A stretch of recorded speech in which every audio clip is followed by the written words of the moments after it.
Assalamu alaikum playgroup class. Hope so you all are fine. Okay students, today we will do the count and trace. Can you see something in the box? No, there is nothing in the box. It means 0. We have nothing in this box, so it is 0. 0 means nothing. Okay, there is nothing.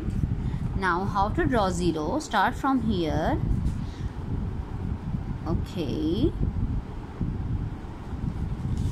do it slowly and make a 0. Okay, now again 0. Okay, write it with the pencil or place your finger 0. Okay, same like this, write 0, and after that write here 0. Start from here, make a tall one 0. Okay, same like this, draw all the 0 and move to the next page.